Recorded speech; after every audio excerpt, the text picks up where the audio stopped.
Bonjour, voici la première séance sur les matrices.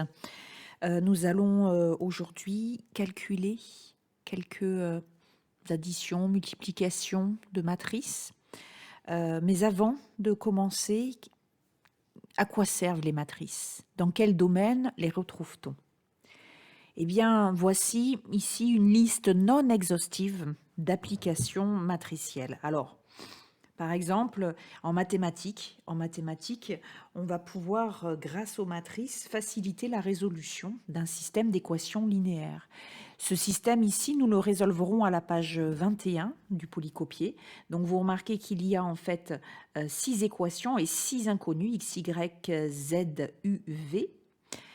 D'accord, voilà, donc on peut le résoudre à la main, par substitution, par addition d'équations, mais ça peut être très long. Et donc, avec une simple matrice 6-6, qui contient en fait les coefficients de chacune des variables, chacune des inconnues, eh bien, on peut résoudre ce système. Ensuite, en mathématiques, en géométrie plus particulièrement, la matrice d'une rotation vectorielle va nous permettre d'obtenir très facilement les coordonnées du vecteur V', qui est image du vecteur V par la rotation d'angle phi. En mathématiques, on va pouvoir également résoudre des systèmes d'équations différentielles. Alors, voilà, par exemple, ici, nous avons 3 inconnues, ce sont 3 fonctions, x de t, y de t, z de t. Leurs dérivés, x', y' et z', qui sont exprimés en fonction de x, y et z. Donc, grâce aux matrices, nous allons pouvoir résoudre ce type de problème, de même que nous allons aussi pouvoir résoudre des systèmes d'équations de récurrence, c'est-à-dire cette fois-ci, les inconnues ne sont plus des fonctions, mais des suites numériques, un et vn. Et donc, nous connaissons le terme suivant, un plus 1 et vn plus 1 en fonction de un et vn. En mathématiques, à nouveau, nous allons pouvoir, grâce aux matrices, résoudre les équations différentielles linéaires à coefficients constants d'ordre supérieur à 2, d'ordre 3, 4, 5, etc. Voilà, donc ça c'est en mathématiques. Voici quelques applications maintenant en dehors des mathématiques, mais qui font forcément appel aux mathématiques, dans le traitement d'images. Donc dans le traitement d'images, ici vous voyez, vous avez Félix, donc une image en noir et blanc. Donc vous avez 35 pixels sur 35 pixels et chaque pixel blanc est codé par 0 et chaque pixel noir est codé par le chiffre 1. Et donc, on obtient une matrice. Donc, une matrice, c'est un tableau de nombres. Donc, ici, vous allez avoir un tableau de 35 par 35. Donc, ici, il s'agit d'une image en noir et blanc. Mais lorsque vous avez une vraie image, une photo noir et blanc, vous allez avoir des dégradés de gris. Et donc, chaque pixel va contenir entre 0 et 256, je crois, nuances de gris. Voilà, et pour la couleur, vous allez avoir 3 couches, RGB, red, green et blue, d'accord. Et donc toujours de la même façon, vous allez avoir, donc vous allez les superposer ces 3 matrices et vous allez obtenir la couleur. Voilà. Ensuite, en 1929, c'est le mathématicien cryptographe Hill qui invente la matrice clé. En fait, grâce au lieu d'associer à chaque lettre un nombre, il va associer à chaque groupe de lettres un code. Et donc, la matrice va nous permettre de décrypter facilement un message secret. Voilà. Ensuite, en électricité, puisque ça vous concerne, nous allons pouvoir résoudre ce système d'équations différentielles. D'accord, l'inconnu, c'est I de t, l'intensité du courant, et Q, vous avez ici aussi la charge du condensateur. D'accord, donc les deux inconnus, c'est I et Q. Donc vous retrouvez un peu le même système précédemment, sauf qu'ici, il y a deux inconnus et deux équations différentielles. Voilà, donc il s'agit de la représentation mathématique d'un circuit électrique LC constitué d'une bobine d'inductance L et d'un condensateur de capacité C. Voilà, donc il existe encore bien d'autres applications mathématiques des matrices, mathématiques et autres dans d'autres domaines. Allez, c'est parti. Donc maintenant, voilà le calcul matriciel. Donc je vous ai montré dans cette introduction différentes applications, mais avant d'y parvenir, il nous faut connaître les bases du calcul matriciel. Comment additionner deux matrices? Déjà, d'abord, qu'est-ce qu'une matrice? Comment additionner deux matrices? Comment identifier deux matrices, le produit matriciel, la multiplication par un vecteur, etc., etc. Alors, définition. Donc déjà, une matrice, pour vulgariser la chose, il s'agit d'un tableau de nombres. Donc là, vous avez un tableau de nombres donc, qui contient en fait n lignes et n colonnes. Alors, on appelle ces tableaux matrices carrées d'ordre n ou de dimension n. Il existe aussi des matrices rectangles, d'accord, qui vont avoir un nombre de lignes et de colonnes différents. Donc, ça fera l'objet d'un autre cours. Ici, nous allons nous concentrer uniquement dans ce chapitre sur les matrices carrées. Alors, on note grand M de n, grand K, l'ensemble des matrices carrées d'ordre n, de dimension n, on dit aussi. Grand K, qu'est-ce que c'est? Il s'agit du corps des nombres réels ou complexes. D'accord? Donc ici, on dit aussi de dimension n. Voilà, donc A, grand A, c'est un élément de l'ensemble des matrices à n lignes, n colonnes, donc de dimension n, et à coefficient dans K, qui peut être R ou C. Donc les coefficients d'une matrice, ce sont en fait les nombres ici, A11, A21, AN2, A2N. Et plus précisément, le coefficient qui se trouve sur la première ligne, deuxième colonne, il est ici. Ça, c'est le coefficient qui se trouve sur la première ligne, deuxième colonne. Autrement dit, le premier indice, c'est l'indice de la ligne, et le deuxième indice, il s'agit de l'indice de la colonne. D'accord? Donc ici, on note plus généralement cette matrice. Donc les coefficients s'écrivent A, I, J. Donc I, c'est l'indice de la ligne et J, l'indice de la colonne. Donc I et J, vous voyez ici, I virgule J. Donc ça veut dire que I et J varient tous les deux entre 1 et N. Il n'y a pas d'indice 0. Voilà. Donc remarque importante, je vous l'ai déjà dit, dans l'écriture de AIJ, I indique la ligne et J la colonne. D'accord? Donc, par exemple, si j'ai la matrice, la suivante, voilà, d'accord?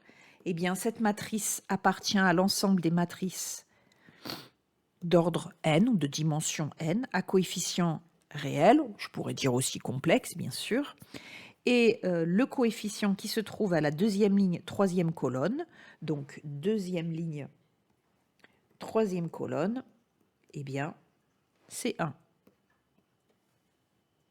D'accord? Allez, donc maintenant, les opérations. Donc l'égalité de deux matrices. Alors on ne peut étudier l'égalité de deux matrices que si elles sont de même dimension, de même ordre, même nombre de lignes que de colonnes. Ici. Donc voilà pourquoi je présente ici deux matrices à coefficient AIJ où IJ varie entre 1 et n et BIJ où IJ varie également entre 1 et n. Deux matrices sont égales si et seulement si leurs coefficients sont égaux 2 à 2, de même ligne, même colonne, ils sont situés sur les mêmes lignes, même colonne. D'accord? AIJ égale à BIJ pour tout IJ compris entre 1 et n. Donc A de 3 égale à B de 3. Addition. Soit deux matrices A et B, carré d'ordre n, eh bien on note grand A plus grand B, la matrice constituée par les coefficients qui sont somme des coefficients de A et de B, situés même ligne, même colonne. Donc si A et B sont des matrices carrées d'ordre n, alors A plus B est également une matrice carrée d'ordre n. Donc par exemple, ici, vous avez deux matrices A et B, qui sont carrées d'ordre 4, puisqu'elles ont 4 lignes, 4 colonnes. Donc A et B appartient à l'ensemble des matrices de dimension 4 à coefficient réel. Alors, pour obtenir A plus B, eh bien, il suffit d'additionner les coefficients situés sur la même ligne, même colonne. Donc ici, première ligne, première colonne, 5 plus 2 égale à 7. Ensuite, première ligne, deuxième colonne, 0, 0. Première ligne, troisième colonne. Première ligne, quatrième colonne, 1 plus 6, 7. Voilà, donc je vous laisse compléter ici cette matrice. Vous pourrez vérifier par la suite, dans la deuxième partie de ce TP, vos calculs grâce au logiciel Maxima. Donc pour l'instant, vous complétez tranquillement. Et puis par la suite, avec le logiciel Maxima, nous verrons si vous avez fait juste. Alors remarque, on ne peut additionner, bien évidemment, que des matrices qui sont de même dimension. D'accord? Si A, B et C sont trois matrices de même dimension, eh bien, A plus B est égal à B plus A. Autrement dit, l'addition matricielle est commutative, comme l'addition de nombres réels. Et elle est associative, c'est-à-dire qu'on peut additionner trois matrices dans n'importe quel ordre. On peut commencer par faire la somme des matrices A et B, puis additionner à la matrice C, ou commencer par additionner B et C, puis additionner à la fin par A.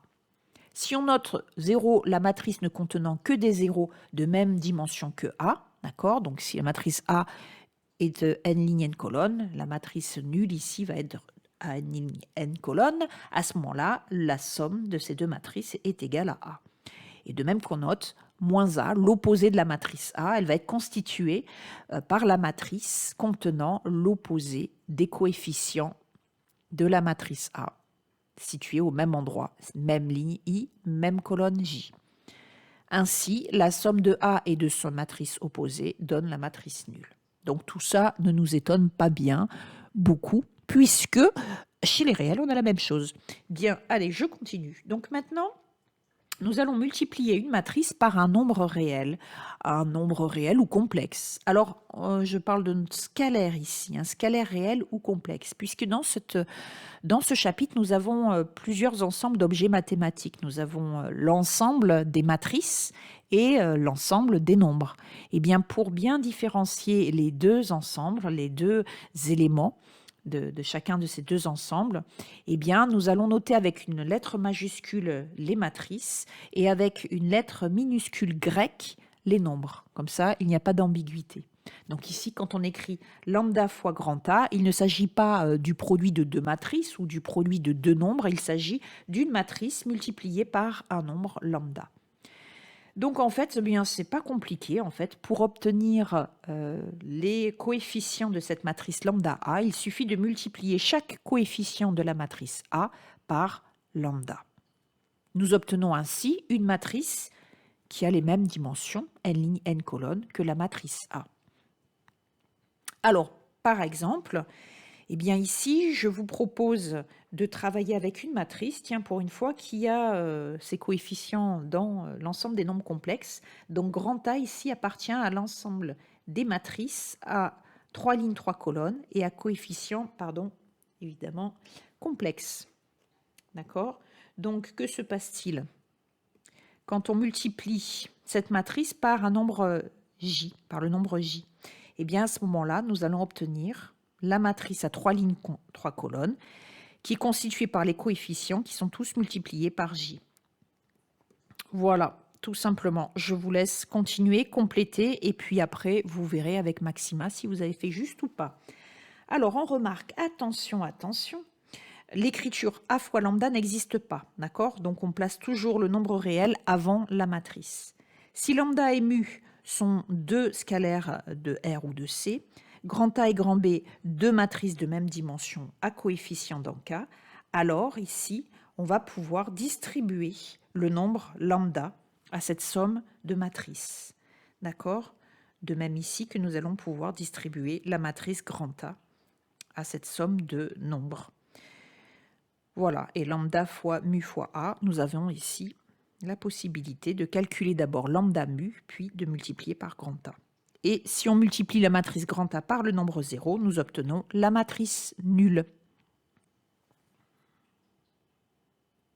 Alors, jusqu'ici, c'était pas bien compliqué. Nous continuons maintenant avec la multiplication d'une matrice et d'un vecteur. Alors, soit A, une matrice constituée par les coefficients A et J, compris entre 1 et n, pour les I et J, bien sûr, les entiers I et J. V, un vecteur à n composantes réelles ou complexes. Donc, ce vecteur a le même nombre de composantes que le nombre de lignes et de colonnes de cette matrice carrée. Donc voilà ce que nous obtenons. Comment on fait pour multiplier une matrice par un vecteur?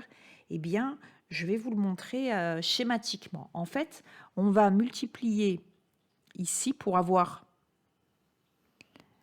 On obtient un vecteur, c'est vrai. Déjà, première chose à vous dire, c'est qu'on obtient un vecteur. D'accord? En résultat, quand on multiplie une matrice par un vecteur, on obtient un vecteur. Si vous voulez, je vais l'appeler W. Voilà. La première composante de ce vecteur est obtenue en multipliant la première ligne de la matrice par le vecteur. Alors, qu'est-ce que ça veut dire multiplier? En fait, ce n'est pas vraiment qu'on multiplie. On fait A11 fois x1 plus A12 fois x2 plus A13 fois x3 plus etc. plus A1n fois xn. Alors, si vous voulez, je vais mettre une autre couleur et je vais recommencer le travail pour que vous compreniez bien comment ça se passe. Donc, on fait A11 fois x1 plus A12 fois x2 plus A13 fois x3 plus etc. A1n fois xn. D'accord? Donc A11 x1 plus A12 x2 plus A13 x3 plus A1n-1 xn-1 plus A1n xn. Voilà. Et on continue. On fait de même pour la deuxième composante de notre vecteur W. On va prendre la deuxième ligne de la matrice grand A et nous allons la composer avec le vecteur x1, x2, xn. Donc ça donne A21 fois x1, A22 fois x2, plus, etc. Il y a des plus entre. Oui. Donc je recommence. A21 fois x1 plus A22 fois x2 plus A23 fois x3 plus, etc., etc., plus A2n fois xn. D'accord? Donc c'est ce qu'on obtient ici. Et enfin, pour le dernier, hop, eh bien, même chose. Donc AN1 fois x1 plus AN2 fois x2 plus AN3 fois x3, etc. plus ANn fois xn. D'accord? Alors, si on veut maintenant écrire de façon plus condensée ce vecteur, les composantes de ce vecteur, eh bien, vous voyez que ici, par exemple, si je prends le premier, d'accord? Alors, le premier, en fait, si vous regardez bien, qu'est-ce que j'obtiens? J'obtiens la somme des A fois X. Alors, regardez bien les indices. L'indice de la ligne, forcément, c'est la première ligne. D'accord? Le premier indice, c'est la ligne. Hein, donc, il ne bouge pas. OK? Et qu'est-ce qui bouge? A1, d'accord? C'est voilà, l'indice de la colonne, si vous voulez. Le deuxième indice est l'indice du composant du vecteur, de la composante du vecteur. D'accord? Donc, ici, je vais avoir A1J fois XJ. C'est le même. Et J, lui, il va varier de 1 jusqu'à n. Voilà, d'accord? Donc ça, c'est pour le premier. Si j'écris maintenant la deuxième composante avec le sigma, je vais obtenir la somme des A, je vous entends d'ici, oui, bien, A2, J, oui, XJ, pour J variant de 1 jusqu'à n, exactement. Et si j'écris le dernier, la dernière composante de mon vecteur, eh bien, j'obtiens la somme, oui, je vous écoute, à, voilà, c'est ça, ANJ, XJ, pour J variant de 1 jusqu'à n. D'accord? Voilà, donc voilà pourquoi ici, vous obtenez le résultat général, d'accord? I égale 1, 2 ou n. Donc là, pour I variant entre 1 et n, j'obtiens la somme des AIJ X.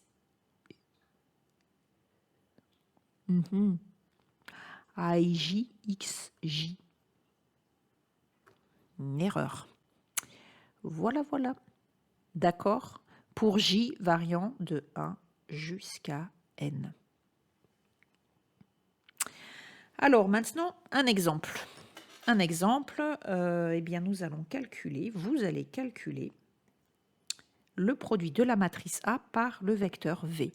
Donc ici, nous avons un vecteur à 3 composantes et une matrice carrée d'ordre 3. Donc l'opération peut se faire, d'accord? Par exemple, nous n'aurions pas pu faire le calcul avec une matrice 3-3 et un vecteur à 4 composantes, par exemple, ou à 2 composantes. OK. Donc ici, A fois V va donc être égal à... Alors, si vous voulez, on va bien écrire la matrice et le vecteur côte à côte. Voilà. Donc, la première composante, comment l'obtient-on? Eh bien, en prenant la première ligne de la matrice et on la compose avec le vecteur V en entier. 3 fois 1 plus 0 fois 0 moins 1 fois 2. D'accord? Voilà. Donc là, si vous voulez, c'est 3 fois 1 plus 0 fois 0 plus moins 1 fois 2. D'accord? Donc 3 moins 2, ça fait 1. Voilà, je vous laisse continuer. Donc la deuxième composante, ça va être la deuxième ligne par le vecteur. Donc 2 fois 1 plus 1 fois 0 plus 3 fois 2. OK? Allez, je vous laisse faire les calculs. Voilà. Allez, nous continuons.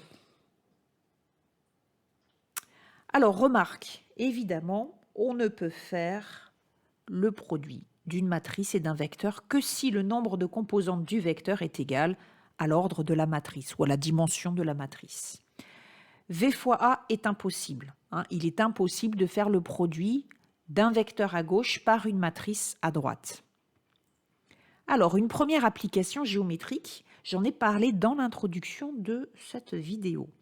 Soit V un vecteur de coordonnées x, y dans un plan muni d'un repère orthonormé OIJ. Soit alpha un angle, nous allons chercher x', y', les coordonnées du vecteur W obtenues en effectuant la rotation d'angle alpha du vecteur V. Alors vous remarquez que ici, je n'ai pas mis de flèche sur V et W, d'accord, pour éviter d'alourdir la notation. Et pour vous dire aussi qu'en fait, V, c'est quoi? C'est une matrice à 2 lignes et une colonne. Voilà, donc comme je vous ai dit précédemment, l'ensemble des matrices, les éléments de l'ensemble des matrices, je les note avec des lettres majuscules latines.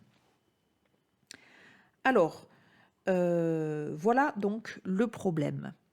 Nous allons en fait faire un schéma pour bien comprendre comment ça se passe. Vous avez donc vos vecteurs. Voilà, c'est un repère orthonormé, ok. Vecteur IJ, d'accord. Et un vecteur V. Donc V, vous savez qu'on peut le décomposer de façon unique, comme x fois i plus y fois j.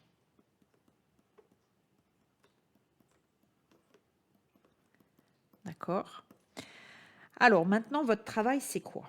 C'est de chercher les coordonnées du vecteur V' obtenu en appliquant là, une rotation d'angle alpha sur le vecteur V.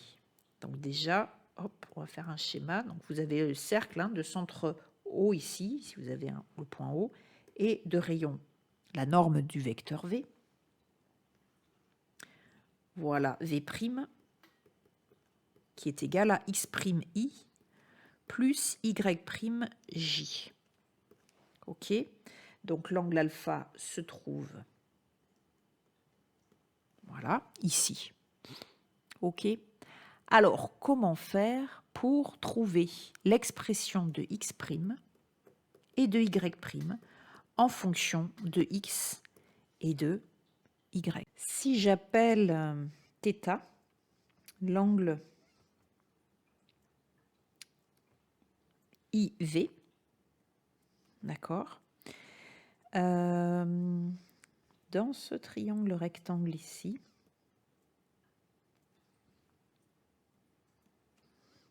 je vais pouvoir exprimer x. Alors, je vous écoute, x égale la norme de V fois le cosinus θ. De même que dans ce triangle ici, je vais pouvoir exprimer y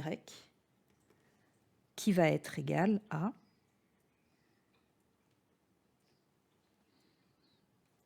la norme de V fois le sinus θ. Voilà. Je vous laisse réfléchir comment exprimer x' et y' en fonction de x et de y. Alors la solution, eh bien x' de la même façon, x' va être égal à la norme de V' fois, oui, le cosinus de cet angle-là. Or, cet angle-là, c'est l'angle θ plus l'angle alpha. D'accord? Donc, x', on a dit qu'il s'agit de la norme de V' fois le cosinus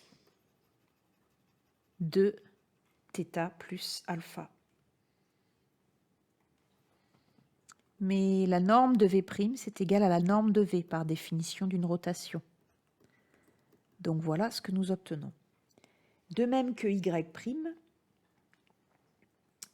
nous l'obtenons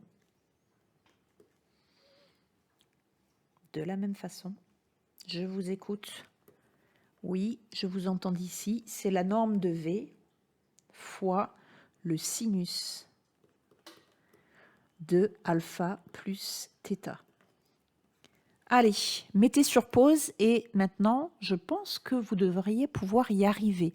Je vous rappelle, vous devez exprimer x' et y' en fonction de x et de y. Voilà, donc la solution, la voici. Eh bien, vous savez que cosinus de alpha plus θ, c'est égal à cos alpha cos θ moins sin alpha sin θ. Donc, nous allons obtenir le résultat suivant, en distribuant évidemment la norme de V. De même pour y', vous allez obtenir sinus de alpha plus θ, c'est égal à sinus alpha cos θ plus sinus θ cos alpha. Alors maintenant, on regarde bien et qu'observe-t-on? Eh bien, nous savons que x, c'est égal à norme de V fois cos θ. Donc, justement, nous l'avons ici. Donc, ça, c'est x. Nous savons que y, c'est norme de V fois sinus θ. Donc, nous l'avons ici. Nous l'avons ici également et ici pour x. Donc, finalement, voici le résultat demandé. X' est égal à x fois cos alpha moins y fois sinus alpha et y' est égal à x fois sinus alpha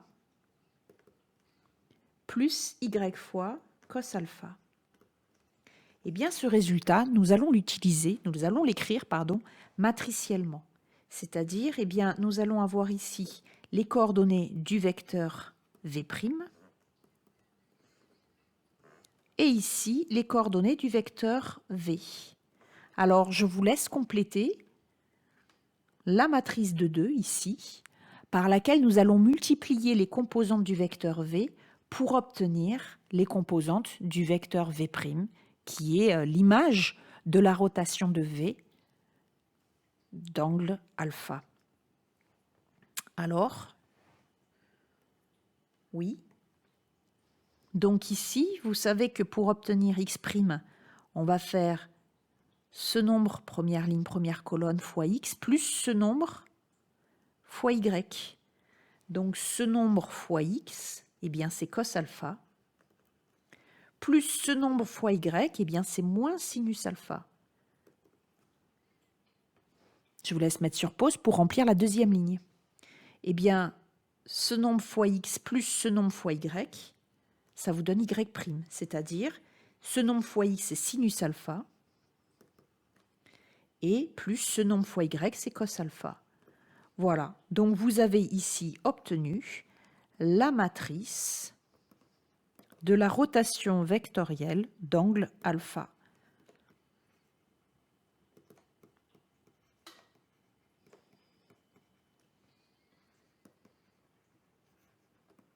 Voilà, dans le plan, hein, la rotation vectorielle dans le plan d'angle alpha. Allez, maintenant, nous allons continuer les opérations. Alors, il ne nous reste plus qu'à voir le produit de deux matrices. Alors, soit A et B, deux matrices de même dimension, hein, L', N colonne. Donc, je rappelle que I, c'est l'indice de la ligne, J, l'indice de la colonne. Hein. Le premier indice, c'est l'indice de la ligne, le deuxième de la colonne. Le produit A fois B est une matrice carrée de même dimension, définie par A fois B est égal à la matrice dont on note les coefficients C indice IJ, et C indice IJ est donné par la formule sigma des AIK BKJ, où K varie de 1 jusqu'à N. Alors, je vais vous expliquer ça d'abord de façon très simple, et puis surtout de façon imagée. C'est-à-dire qu'on va, pour faire le produit de A fois B, on va disposer la matrice A sous la matrice B et à gauche de la matrice B. Donc voilà ce que nous allons obtenir comme schéma. Donc vous avez la matrice A, d'accord? Donc vous avez première ligne, première colonne, première ligne, deuxième colonne, première ligne, troisième colonne, etc. jusqu'à la première ligne, énième colonne. Ensuite, deuxième ligne, première colonne, deuxième ligne, deuxième colonne, deuxième ligne, troisième colonne, jusqu'à la deuxième ligne, énième colonne, etc. Ici, nous allons obtenir la énième ligne, première colonne, AN1, énième ligne, deuxième colonne, AN2, énième ligne, troisième colonne, etc. jusqu'à énième ligne, énième colonne. Donc ici, vous avez la première colonne, la deuxième colonne, la troisième colonne, la énième colonne, et puis vous avez ici la diagonale de la matrice. Hein, c'est ce qu'on appelle la diagonale de la matrice. Elle ne contient que les AII, les termes AII. Alors, on va multiplier ça par la matrice B. Donc, je pourrais faire la même chose, mais je ne vais pas faire, je vais pas utiliser les mêmes notations. Je vais dire que la matrice B, elle est constituée par n vecteurs. V1, V2, Vn. Et ces n vecteurs ont chacun n composantes. D'accord? Donc, ça, c'est la matrice B. Et ça, c'est la matrice A. Donc, nous allons disposer ces deux matrices l'une sous l'autre parce que vous allez voir que ça va être beaucoup plus facile.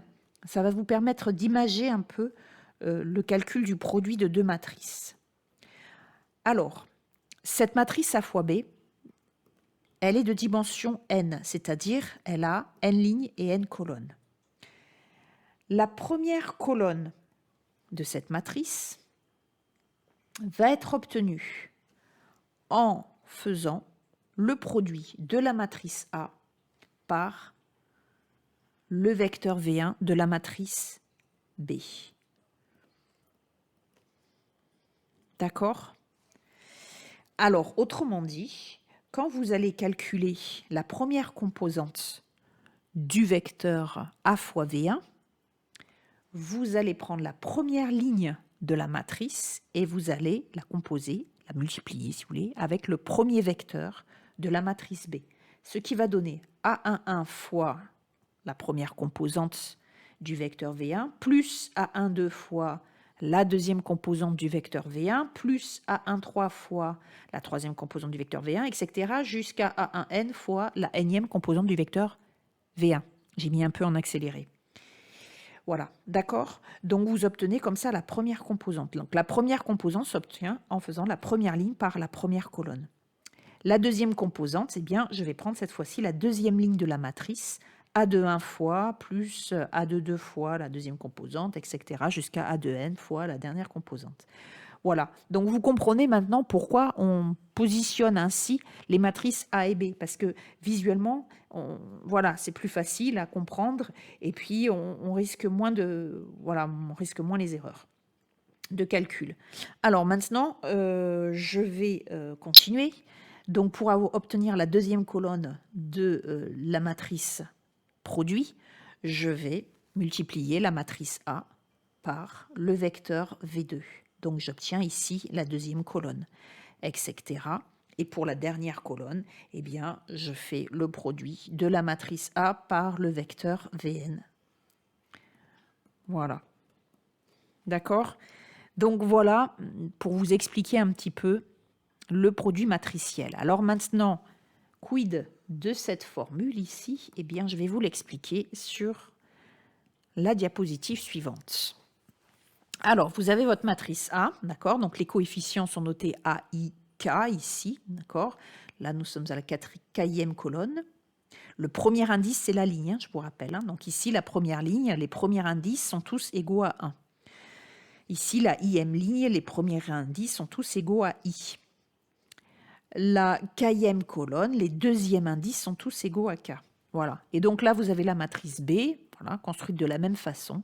J'ai mis en valeur la colonne J. Alors pourquoi? Parce que maintenant, nous allons chercher CIJ. Donc CIJ, c'est quoi? Je vous rappelle que c'est comme ça qu'on avait noté précédemment dans la définition du produit de deux matrices les coefficients de la matrice produit AB. D'accord? Alors, CIJ.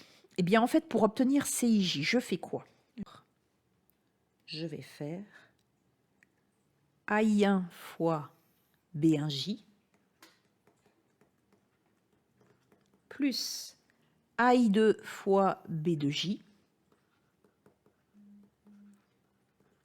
plus, etc., plus AIK fois BKJ plus, etc., et le dernier, AIN fois BNJ.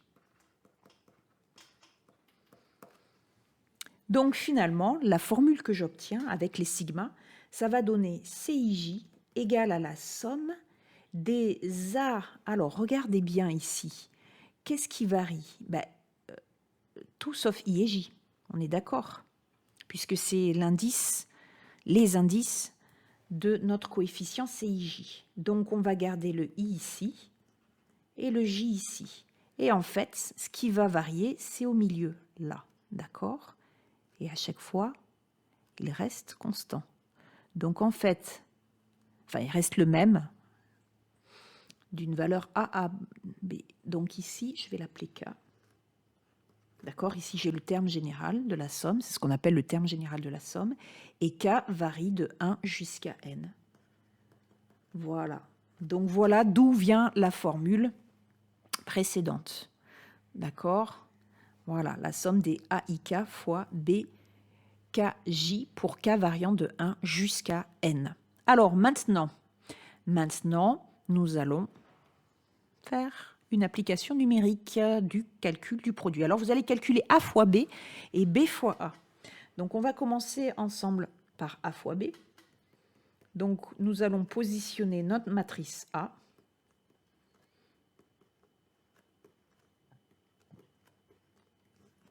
Sous la matrice B.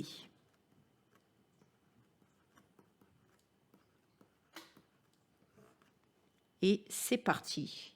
La matrice produit, je vais la mettre en violet, comme ça vous allez bien voir ce qui se passe. Alors, première ligne, première colonne, je fais la première ligne par la première colonne ici. D'accord? Et ici, je vais obtenir le premier vecteur colonne. Enfin, la première composante du premier vecteur colonne. Donc, 1 fois 5 plus 1 fois, enfin, moins 1 fois 1 plus 0 fois 2. D'accord? Donc, ça fait 5 moins 1, 4. Ensuite, deuxième ligne par, d'accord, toujours ce premier vecteur colonne. 2 fois 5, 10, plus 0 fois 1, plus 1 fois 2. Donc 10 plus 2, 12. Et pour finir, 3 fois 5, plus 1 fois 1, plus 1 fois 2. Donc 15, plus 1, 16, plus 2, 18. Voilà comment j'obtiens le premier vecteur colonne. Je vous laisse continuer ici. Alors, pour obtenir la deuxième colonne, je vais maintenant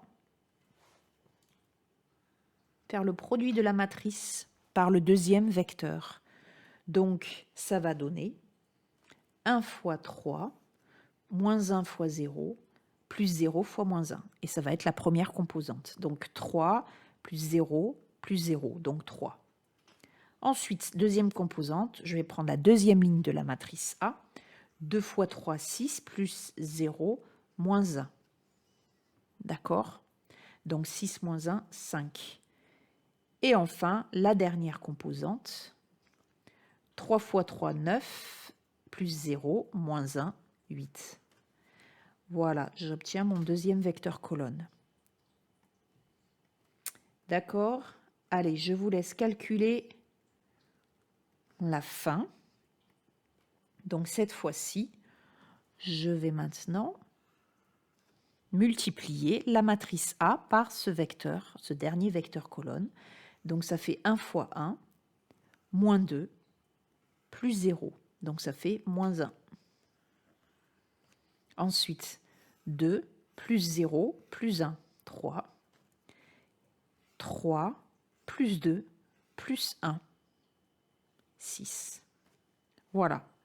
Donc en espérant ne pas avoir fait d'erreur d'étourderie, sinon, eh bien, je vous laisse me contacter pour me dire si jamais il y a des erreurs, n'hésitez pas.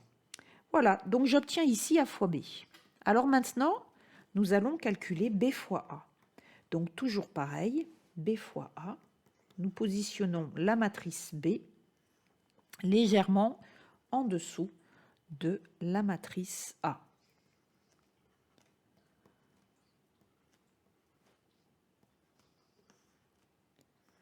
Alors, vous relisez bien l'énoncé surtout, parce que c'est facile de faire une erreur d'énoncé ici, dans ce genre de chapitre. Voilà. Allez, c'est parti. Donc, toujours même travail. Pour obtenir la première colonne de la matrice produit, je vais faire le produit de la matrice B par la première colonne de la matrice A. Pour la première composante, je vais prendre la première ligne de la matrice B et je vais l'associer à la première colonne ici. Donc 5 plus 6, 11, plus 3, 14. Ensuite, deuxième composante, je prends la deuxième ligne. 1 plus 0 plus 6, ça fait 7. Et enfin, 2 moins 2, 0, plus 3, 3. 14, 7, 3. Ensuite, deuxième colonne, moins 5 plus 0 plus 1, ça fait moins 4. Moins 1 plus 0 plus 1, ça fait 0. Moins 2 plus 0 plus 1, ça fait moins 1. Voilà la deuxième colonne. Et enfin, pour finir, troisième colonne, 0 plus 3 plus 1, 0 plus 0 plus 2, 0 moins 1 plus 1. Voilà le résultat obtenu. Alors maintenant, je vous laisse comparer A fois B et B fois A. Vous voyez que ces deux matrices n'ont rien à voir l'une l'autre. Ce sont toutes les deux des matrices à 3 lignes, 3 colonnes, bien entendu, mais elles sont différentes. Donc attention, le produit matriciel n'est pas commutatif. Et oui, c'est pas comme dans l'ensemble des nombres. Vous êtes habitué à avoir x fois y égale à y fois x, quand x et y sont des nombres réels ou complexes. Le produit de nombres est commutatif, mais le produit matriciel n'est pas commutatif.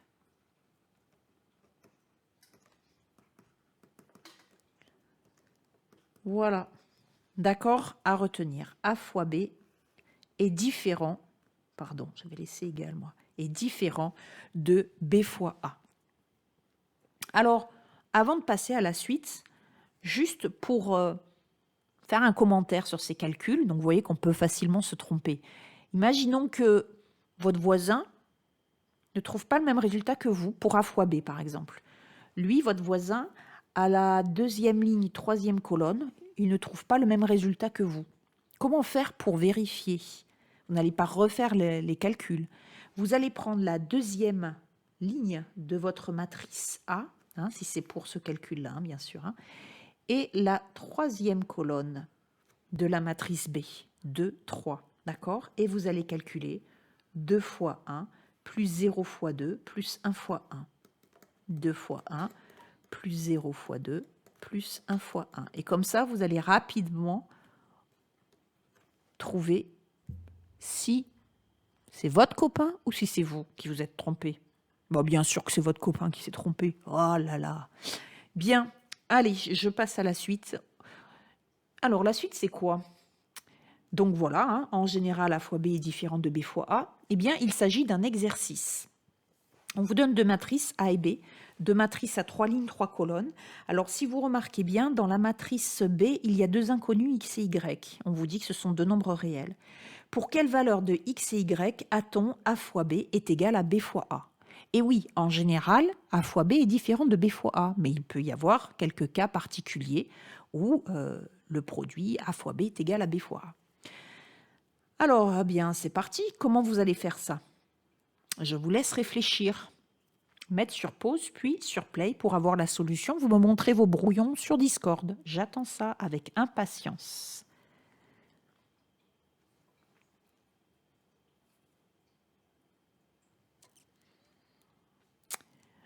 Alors, voilà la résolution de l'exercice. Donc, on a calculé A fois B. Toujours pareil, en positionnant la matrice A en dessous la matrice B. Voilà ce que nous obtenons. Et la matrice B fois A, ici, voilà la matrice B fois A. Alors maintenant, on identifie ces deux matrices. Nous avons vu que deux matrices sont égales si et seulement si leurs coefficients sont 2 à 2 égaux. Donc ici, 1 est égal à 1. Ok, donc 0, première colonne, on fait 1, égal à 0, première colonne. Et enfin, troisième ligne, première colonne, 0 est égal à 1 plus 3x plus y, donc ce qui génère la première équation ici. Deuxième colonne, 2 plus x égale à 0. Ensuite, 1 égale à 1. Ensuite, 0 est égal à 1 moins 2x moins y, d'accord? Et troisième colonne, moins 5 plus y égale à 0, 0 égale à 0. Voilà, donc là, après, nous allons obtenir un système à résoudre. Alors, dans ce système, nous avons plus d'équations que d'inconnus. Donc, bien, nous allons commencer par résoudre les équations les plus simples. Ici, vous voyez très bien que 2 plus x égale à 0 donne x égale à moins 2. Et moins 5 plus y égale à 0, y égale à 5. Donc après, nous allons vérifier en remplaçant dans les deux autres équations s'il n'y a pas incompatibilité. Donc les deux autres équations sont vérifiées en remplaçant x par moins 2, y égale à 5. Donc nous obtenons x égale moins 2, y égale à 5. Et alors dans l'énoncé, on nous demande de donner alors la matrice A fois B. Eh bien, la matrice A fois B, lorsqu'on remplace x par moins 2, y par 5, ça fait 1, 0, 0 pour la première colonne, 0, 1, 0 pour la deuxième, 0, 0, 1 pour la troisième colonne. Eh bien, cette matrice, elle a un nom. On l'appelle la matrice identité. C'est la matrice identité à 3 lignes, 3 colonnes, et nous la notons I indice 3.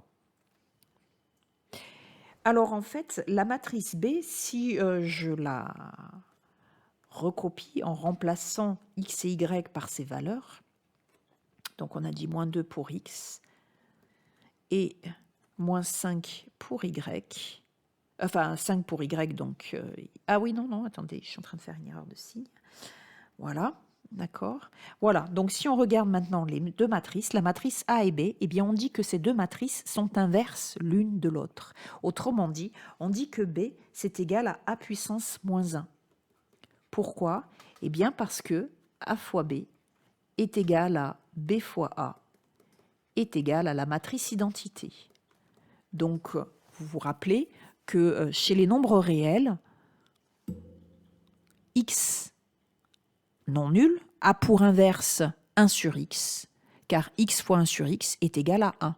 Donc, par exemple, 5 a pour inverse 1 sur 5. 5 fois 1 sur 5 est égal à 1. Eh bien, chez les matrices, vous voyez qu'ici, ce n'est pas évident de déterminer a priori quelle va être l'inverse de la matrice A. En plus, il va y avoir certaines matrices qui sont non nulles et non inversibles. Donc, vous voyez qu'il faut faire attention avec l'ensemble des matrices et ne pas comparer avec l'ensemble des nombres réels. Déjà, nous avons vu que A fois B est différent de B fois A. Ensuite, nous venons de voir que l'inverse d'une matrice, eh bien, n'est pas ce que l'on pourrait imaginer en comparant avec l'ensemble des nombres réels. Alors, quelques définitions pour continuer. Donc, la matrice identité, c'est ce que nous venons de voir. La matrice identité d'ordre n, c'est la matrice qui est constituée de 0 partout, sauf sur sa diagonale où il n'y a que des 1. Donc, c'est une matrice ici d'ordre n. Et en fait, si on multiplie n'importe quelle matrice par la matrice identité, que ce soit à gauche ou à droite, nous retrouvons notre matrice de départ. Donc, par exemple, je vous laisse calculer A fois I3, d'accord? Donc, A fois I3, vous disposez votre matrice A et votre matrice I l'une sous l'autre. Voilà, et je vous laisse vous rendre compte par vous-même que nous allons forcément obtenir la matrice A. D'accord? Voilà. La première colonne, 1 fois 1 plus, ça fait 1. Ensuite, la deuxième composante, 3 fois 0, après ça fait 0. Donc forcément, vous voyez, à chaque fois, on obtient la première valeur. 1 fois 1. Voilà, donc on obtient forcément la première colonne. Ensuite, la deuxième colonne. 1 fois 0 plus 1 fois 1 plus 0. Donc, on va obtenir à chaque fois la deuxième composante ici. 3 fois 0, moins 2, 0. D'où le deuxième vecteur de la matrice A. Voilà. Et pour finir, voilà, donc pour finir, 1 fois 0 plus 1 fois 0 plus 1 fois 1. 3 fois 0, moins 2 fois 0 plus 0. Et 1 fois 0, 1 et 0. Voilà, d'accord? Donc, nous reconnaissons la matrice A. Voilà, donc je vous laisse faire la même chose. I3 fois A va vous donner la matrice A. À nouveau, on dit que la matrice identité est l'élément neutre pour la multiplication, pour le produit matriciel. Alors maintenant, eh bien, nous allons passer à la définition d'une matrice carrée inversible. Une matrice carrée d'ordre n à coefficient dans K, je vous rappelle que K c'est l'ensemble des réels ou des complexes, est dite inversible, on dit aussi régulière, lorsqu'il existe une matrice B carrée d'ordre n à coefficient dans K telle que A fois B est égal à B fois A est égal à la matrice identité d'ordre n. La matrice B obtenue est alors unique et elle est appelée matrice inverse de A et est notée grand A puissance moins 1. Elle ne sera jamais notée 1 sur grand A. Pourquoi? Eh bien parce qu'on a vu que le produit matriciel n'est pas commutatif. Autrement dit, A fois B est différent de B fois A. Et donc, nous n'allons jamais noter la matrice inverse 1 sur A parce que, imaginons que vous ayez A sur C. Comment savoir si c'est la matrice inverse de C fois A ou la matrice A fois la matrice inverse de C?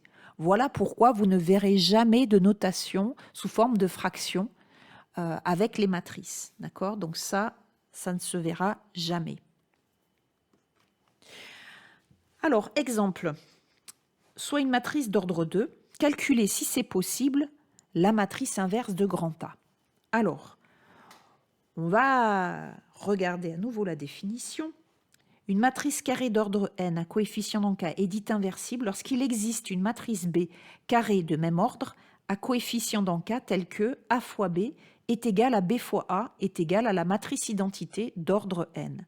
Donc ici, nous allons chercher, si elle existe, grand B, une matrice carrée d'ordre 2, donc on va noter A, B, C, D, ses coefficients, telle que, donc elle appartient à l'ensemble des matrices carrées d'ordre 2, d'accord? Donc on cherche B, telle que A fois B est égal à B fois A est égal à la matrice identité d'ordre 2. Je vous laisse mettre sur pause, puis sur Play pour avoir la solution. Nous avons posé B égale à ABCD et nous avons commencé par identifier A fois B et la matrice identité. Donc on a calculé A fois B. La première colonne, je vous rappelle, c'est 1 fois A plus 2 fois B. La deuxième composante, c'est moins 1 fois A plus 1 fois B. La deuxième colonne, c'est 1 fois C plus 2 fois D. Et la deuxième composante de la deuxième colonne, c'est moins 1 fois C plus 1 fois D. Voilà, donc c'est égal à la matrice identité à deux lignes, deux colonnes, 1, 0, 0, 1, autrement dit, si et seulement si. Donc ici, première ligne, première colonne, nous avons A plus 2B qui est donc égal à 1. Ensuite, première ligne, deuxième colonne, C plus 2D qui est égal à 0. D'accord. Deuxième ligne, première colonne, moins A plus B est égal à 0. Et enfin, deuxième ligne, deuxième colonne, moins C plus D qui est égal à 1. Voilà. Donc ensuite, ici nous voyons dans la deuxième équation qu'on obtient B égale à A. Donc dans la première équation, on remplace B par A, ce qui fait 3A est égal à 1. Donc A égale 1 tiers et B également. Ensuite ici, j'ai remplacé C par moins 2D dans l'équation 3. Et j'ai remplacé dans la deuxième équation, donc C par moins 2D, ça fait plus 2D plus D, ça fait 3D égale à 1. Donc D égale à 1 tiers et C est égal à moins 2 fois 1 tiers, c'est-à-dire moins 2 tiers. Donc finalement, voilà ce que nous obtenons. La matrice B qui est égale à ABCD, donc je remplace A et B par 1 tiers. Je remplace C par moins 2 tiers et D par 1 tiers. Donc ici, je peux aussi écrire cette matrice comme étant le produit du nombre 1 tiers par la matrice 1, 1, moins 2, 1. Alors, n'oubliez pas que dans ce problème, c'était l'énoncé déterminer la matrice B telle que A fois B égale à B fois A égale à la matrice identité. Donc, nous allons maintenant vérifier que B fois A est égal à la matrice identité. Si ce n'est pas le cas, ça voudra dire que la matrice inverse de A n'existe pas et que A n'est pas une matrice inversible. Sinon, eh bien, ça veut dire que, évidemment, elle est inversible et que la matrice inverse, c'est B. Donc ici, je fais 1 tiers fois ma matrice, d'accord? Donc ça, c'est la matrice B, tout ça. Je la multiplie par la matrice A et c'est égal à 1 tiers fois. Alors, je fais toujours pareil, hein, 1 fois 1, moins 2 fois moins 1, donc ça fait 3. 1 moins 1, 0. 2 moins 2, 0. Et 2 plus 1, 3.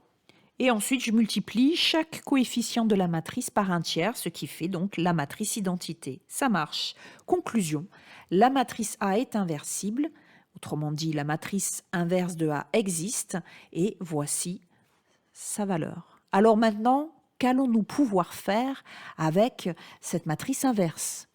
Eh bien, c'est ce que nous allons voir dans la deuxième partie de ce travaux pratique. En fait, nous allons utiliser pour cela le logiciel Maxima. Parce que vous avez compris que pour calculer une matrice inverse, ici, c'était pas trop compliqué. Elle était 2, 2 ici. Mais imaginons que vous ayez une matrice 3, 3 dont vous cherchez l'inverse. Au lieu d'avoir 4 équations à 4 inconnus, ça va vous donner 9 équations à 9 inconnus. Donc bien évidemment, et ça nous le verrons à la rentrée, il existe une autre méthode pour déterminer la matrice inverse d'une matrice, quel que soit son ordre, quel que soit son nombre de lignes et de colonnes. Donc la deuxième partie de ce TP sera plutôt l'utilisation d'un logiciel Maxima qui va vous permettre aussi de calculer les matrices inverses et donc d'appliquer la matrice inverse à la résolution de systèmes d'équations linéaires.